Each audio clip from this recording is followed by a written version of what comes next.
I have told this story exactly 3 times in my life. Once to my husband, the evening it happened, at the kitchen table with a cup of tea gone cold in my hands. Once to a colleague who asked me, years later, why I'd cried at a school assembly. And once, though I suppose it barely counts, to myself, in the car on the way home that afternoon, speaking it aloud to the windscreen, because I needed to hear it in my own voice to believe it had happened. This is the 4th time. I'll try to do it properly. My name is Patricia Hollis. I taught English at Wellcroft Secondary for 26 years, though for the last 9 of those I served as the Year 9 form tutor as well, which meant I was the one who supervised the county music examinations each spring term. Not because I had any particular qualification in music, but because I was the one the deputy head trusted to keep 11 14-year-olds from dismantling a hospitality suite. The county examiner arrived with his briefcase and his forms. I made sure the room was ready, and the students were seated in the corridor outside, and that no one had forgotten their music. And then I sat in the far corner of the examination room, with a novel I pretended to read while he worked, through them one by one. I had done this 7 times. I knew exactly how much of the novel I would get through. The answer was roughly 3 chapters, depending on whether any of the students had a tendency toward the dramatic. The examiner that year was a man named Gerald Simons. He arrived at 8:30 in a dark overcoat, set his briefcase on the table, and consulted his list of candidates with the unhurried precision of a man who had done this several thousand times and expected no surprises. He was not unkind, I want to be clear about that. He was a professional doing a job. He had an examiner's manner, efficient, measured, a little sealed, and he wore it as naturally as the overcoat. He went through the list, he confirmed pieces, he made small notations, and then he came to a name near the bottom. Clara Dent, he said, not quite to the room, not quite to himself. Grade 5 piano. He paused a moment over it. She's come in with the debussy, the Clair de Lune. Another pause, a small one, but I felt it. That's quite an ambitious choice for a grade 5 candidate. I knew Clara. She was in my form. She was the kind of student you had to remind yourself to notice. Not because there was anything wrong with her, but because she had the knack of taking up exactly the space she was given, and no more. She sat in the 2nd row, second from the left. She was small and dark-haired and wore the same gray cardigan most days. She had a slight stammer when she was nervous, which faded entirely when she was calm, and she was almost always calm. She was not a student who drew the eye. She played the practice piano in the music room at lunchtimes. I knew this because the music room was next to my classroom, and I could hear it through the wall. Not every day, but often enough that the sound had become part of the texture of my Tuesdays and Thursdays. I had never thought very much about it. It was simply one of those quiet peripheral facts that accumulate around a quiet peripheral student. I'd suggest, Simon said, still consulting his list, that she opens with something she's comfortable with. A scale or one of the shorter etudes, the debussy as a warm-up, to settle the nerves.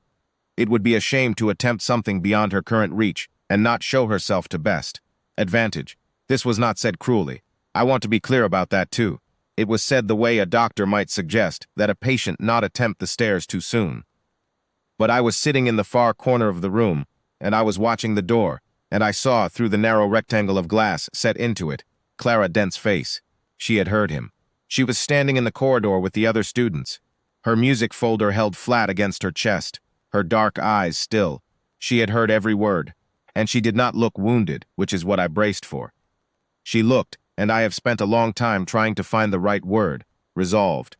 The way a person looks when something they half expected has been confirmed, and the confirmation has made the decision for them. I looked away. I opened my novel. I found the page. The morning proceeded. Simons worked through the students competently and briskly. Victoria Ashford went third. She was the school's golden entry that year, grade 7, a Beethoven sonata, and her mother had been sitting in the corridor since 8 o'clock, because she had nowhere more important to be. Victoria played well. Simons praised her with the specific, measured vocabulary of a man who parses talent for a living. Mrs. Ashford, who I could hear faintly through the door, made a sound of barely suppressed satisfaction. Clara was 10th, second to last. She came in without ceremony. She put her music folder on the table, though I would notice afterward that she never opened it. She sat at the piano and adjusted to the bench with 2 small, deliberate movements. She placed her hands in her lap. She did not look at Simons, who was reviewing his form. She looked at the keys. "Whenever you're ready, Miss Dent," Simon said. "Let's begin with the scales. B-flat major, if you please." Clara did not move, not in a defiant way, not in a frightened way. She simply sat very still, and then she said quietly, without a stammer, without apology, "I'd like to play the Debussy first." Simons looked up. He seemed for a moment slightly uncertain. The briefest recalibration of a well-ordered morning. The Clair de Lune. "You're quite sure?" "Yes," Clara said. There was a silence. Simon set his pen down on his form, which I took for a small capitulation dressed up as procedure. "Very well." She turned to the piano. "I want to tell you what the first note sounded like, and I find I cannot. Quite. Not because I lack the vocabulary. I have taught language for 30 years. But because the right words for that particular sound do not seem to exist in the same register as everything else I have written here. The Debussy opens gently, as you may know, a triplet figure in the right hand over an arpeggiated chord in the left. Soft, unhurried, like light coming in under a door at the end of a long corridor. That is how it is described. That is not precisely what I heard. What I heard was someone arriving somewhere. I lowered my novel. The room was very still. Simons had not picked his pen back up. He was watching her hands, and he had the expression of a man who has asked a question, expecting one answer, and received a different answer entirely. Not wrong, not right, but other. The kind of answer that requires you to sit quietly with it for a moment. The piece moved through its first section. Clara's eyes were open and still, focused on some middle distance slightly beyond the keys. Her hands. And I noticed this with a feeling I did not immediately have a name for. Her hands looked nothing like the rest of her. The rest of her was the gray cardigan, the second row, the peripheral fact. Her hands moved as though they had been doing this for a very long time and had been patient about waiting for the rest of the world to notice. I heard something change in the corridor. The murmur of students waiting their turn, the rustling, the quiet whispering, the particular low-level ambient noise of 14-year-olds told to be silent and achieving a partial compliance, went away. It did not taper off. It simply ceased, the way a radio ceases when someone switches it off. I looked at the door. Through the glass I could see 4 faces, including Victoria Ashford's, pressed toward the window with the unself-conscious intensity of children, encountering something they have not been prepared for. Mrs. Ashford was not among them. I would learn later that she had stopped talking mid-sentence and had simply stood in the corridor, with her hands at her sides, listening, not entirely sure what she was listening to. The piece moved into its middle section. The melody lifted. There is a moment in the Clair de Lune.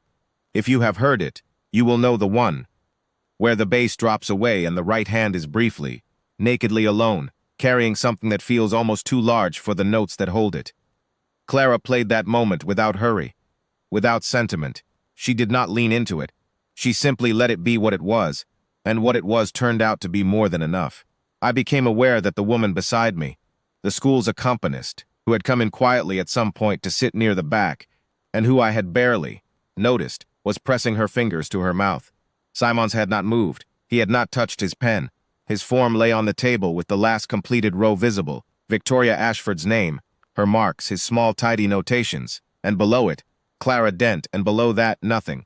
He had not written a single mark. He was simply listening, the way you listen when the thing you are hearing requires your complete attention, and you do not wish to divide it. The final section arrived and the music began to resolve, quietly, descending, the phrases settling into one another, the way a long day settles into evening. Clara played the last chord and lifted her hands from the keys. The silence that followed was of a different quality than the silence before. Simons remained motionless for a moment. Then he picked up his pen. He looked at his form. He set his pen down again. He cleared his throat. "Thank you, Miss Dent," he said. His voice had a slightly different quality to it than it had had an hour ago. "Could you give me a moment, please?" He excused himself. He was gone for 4 minutes. I counted because I did not know what else to do. Clara sat at the piano with her hands in her lap, looking at the keys, and she did not look at me, and I did not speak to her, because it seemed to me that whatever was happening in that room was hers entirely, and the best thing I could offer her was to stay out of it. When Simons returned, he was composed and professional, and he completed the examination. He asked for the scales, and she played them. He asked for the sight reading, and she read it cleanly. He thanked her, and she gathered her music folder, and she left. I spoke to her mother afterward, in the car park. while the students were collecting their bags. She was a small, quiet woman.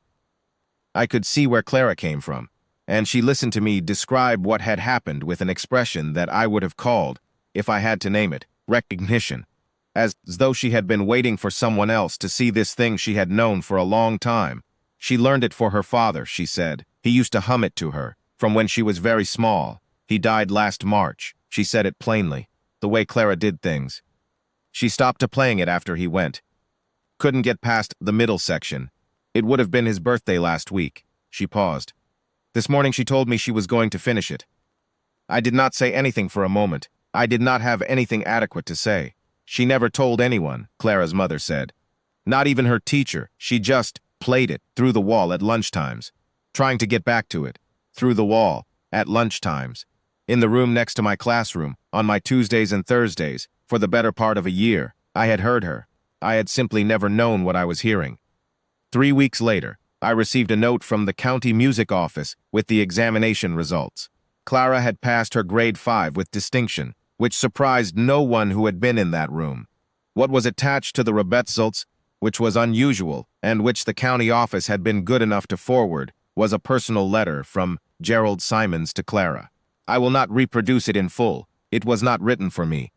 But I will tell you what the last line said, because Clara showed it to me herself, folded at the bottom of her music folder, on a Tuesday, and I asked her if I could read it, and she said yes. It said, I have been examining music students for 31 years. I have not always done them the courtesy of listening, before I formed an opinion. I would like you to know that I am listening now. I thought about that line for a long time afterward. I still think about it, not because it is a remarkable line, particularly, it is a simple one as it happens. But I sat in the far corner of that room with my novel, and I heard him suggest a scale to warm up the nerves, and I watched him leave the room for 4 minutes to collect himself, and I think what he was saying, in the only language available to a man who parcels out marks for a living, was that a 14-year-old girl in a gray cardigan had played the piano through a wall for 11 months to finish a song for her father, and the day she finished it, she had done it in front of him, and he had almost missed it. I kept a copy of that letter. I have it still, in the same drawer as my old timetables, and a photograph of my first form class, 22 years ago, assembled on the school steps in the September sun. The quiet ones, I have learned, are often the ones you want to listen to most carefully. You simply have to be paying attention when the moment comes.